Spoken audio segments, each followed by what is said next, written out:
ndipemphe chonde tikhale bata kuti zimveke bwino zomwe zikuchitika kutsogolo kuno. Chonde abale anga tikhale bata zikomo.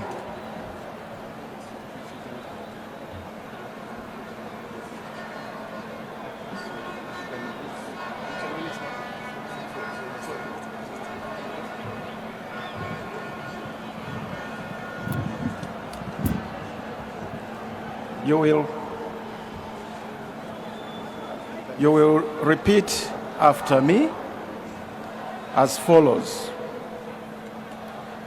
I, Justice Dr. Jane Ansa, SCJA, retired. Justice Dr. Jane Ansa, SEJA, retired. Do solemnly swear that I will well and truly perform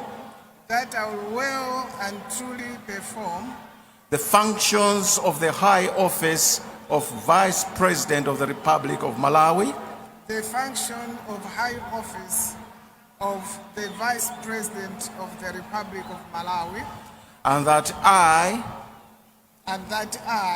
will preserve and defend the Constitution. Will preserve and defend the Constitution. And that I will do right. And that I will do right. To all manner of people. To all manner of people. According to law. According to law. Without fear or favor.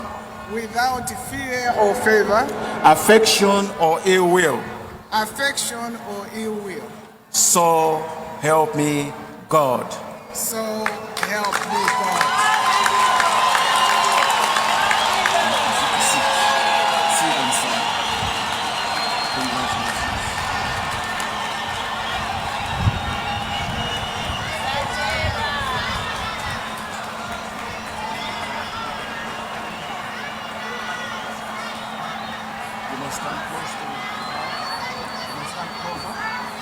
Pamenepo, Honorable Retired Justice Dr. Jane Ansa, SC Kulumbira, kutsimikiza kuti tsopano mu office ya Vice President iwowo ndamene atumikire Amalawi kupita mtsogolo muno.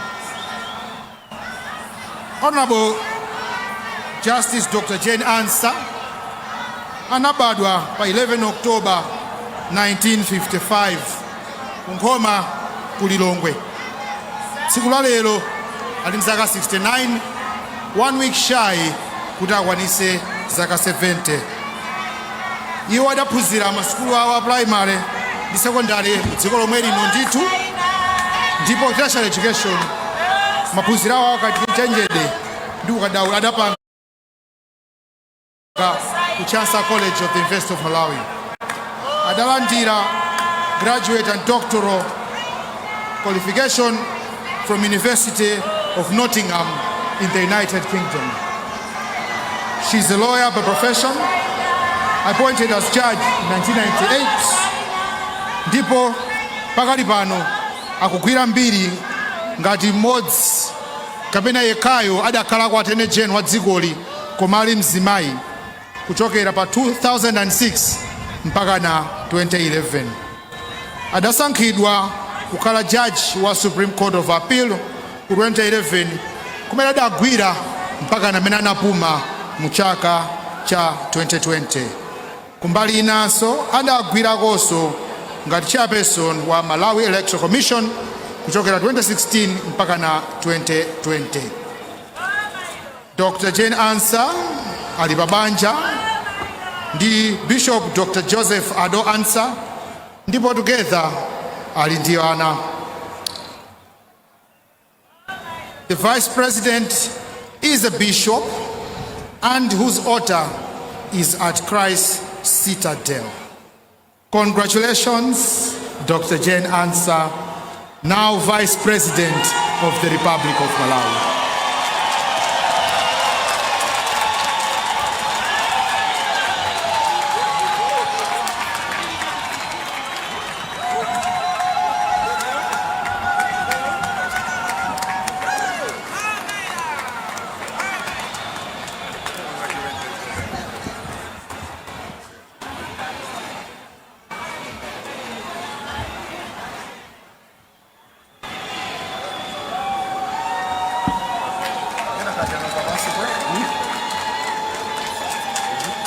malamulo athu akulu a dziko lino la constitution pa ndime 12 amanena kuti mphamvu zonse zolamulira kapena kugwira ntchito kwa ife timakhala maofesi aboma zimachokera kwa anthu a Malawi.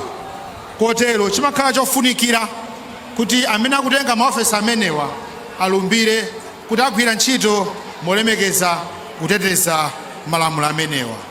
Chifukwa chake wamkulu wa malamulo, wamkulu wa mabwalo mu dziko lino, the Right Honorable Rezin Robert Nzikamanda, Chief Justice, ndi amene apanga administer oath kuti Dr. Jane Ansa alowa pa ubale wa malamulo dziko la Malawi kuti atumikira kuyendesa dzikoli ngati wachiwiri kwa mtsogoleri. Patsogolo pano ndidzakhala ndikuyitana the current 5th President of the Republic,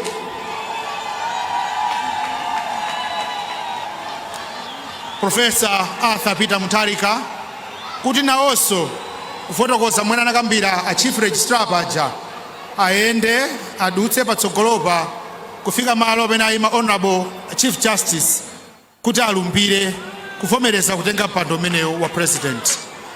In a moment, I'll call upon the President-elect of the Republic of Malawi, Professor Arthur Peter Mutharika, to go and take oath as 7th President of the Republic. If it pleases you, Professor Arthur Peter Mutharika.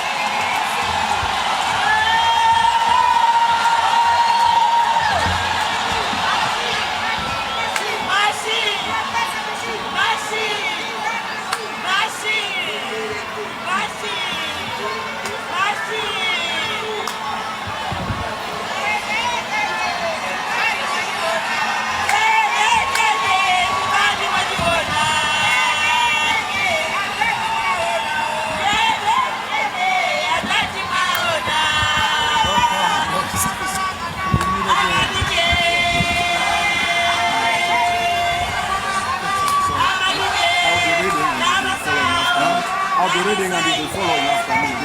I wish we could be to my right side. You want me to be to my right?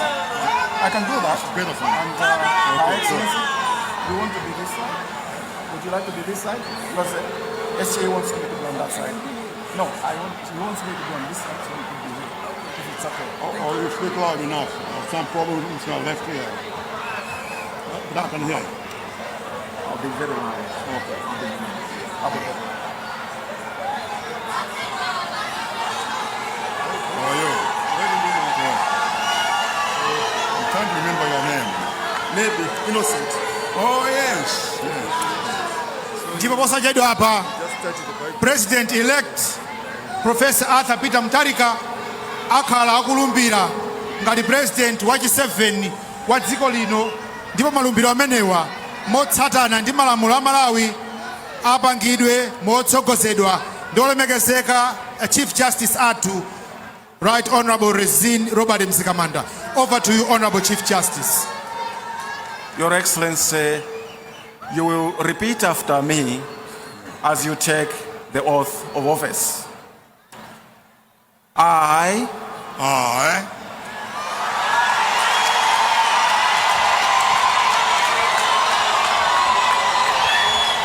Professor Arthur Peter Mutharika, Professor Arthur Peter Mutharika,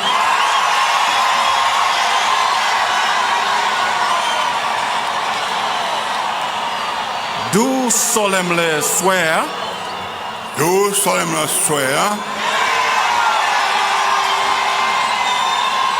that I will well and truly perform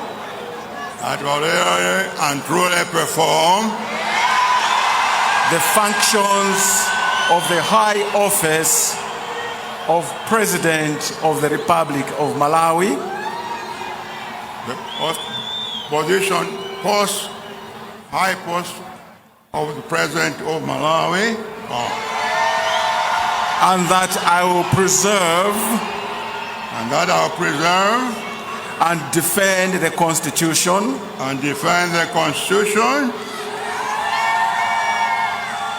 and that I will do right and that I'll do right to all manner of people to all manner of people according to law, according to law, without fear or favor, without fear or favor, affection or ill will. affection or ill will. So help me God. So help me God. Congratulations, Your Excellency. You take a seat.